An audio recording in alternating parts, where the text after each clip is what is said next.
Во Штипската населба Железничка почна изградбата на нови улици по кои досега граѓаните одеа по кал.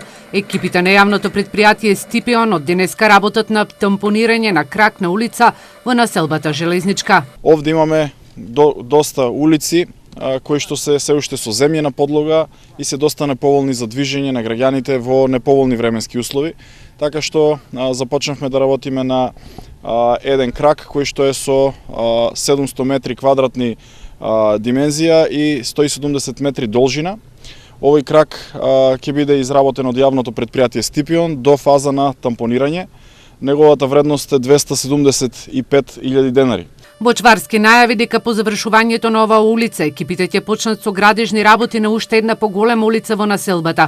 Станува збор за улица од 2800 метри квадратни димензија и 800 метри должина. Во овој дел од градот општина Штип инвестира уште дополнителни 650.000 денари на нови улици кои што ќе бидат асфалтирани во должина од околу 300 метри.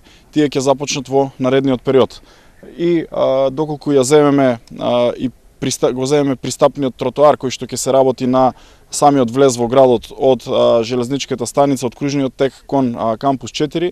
Тротоарот на влезот на градот до факултетот во кампус 4 се очекува да стартува наредната недела, со што студентите кои секојдневно се движат во овој дел на градот ќе бидат безбедни и нема да се движат по крајот на коловозот или по земјаните тротоарни површини.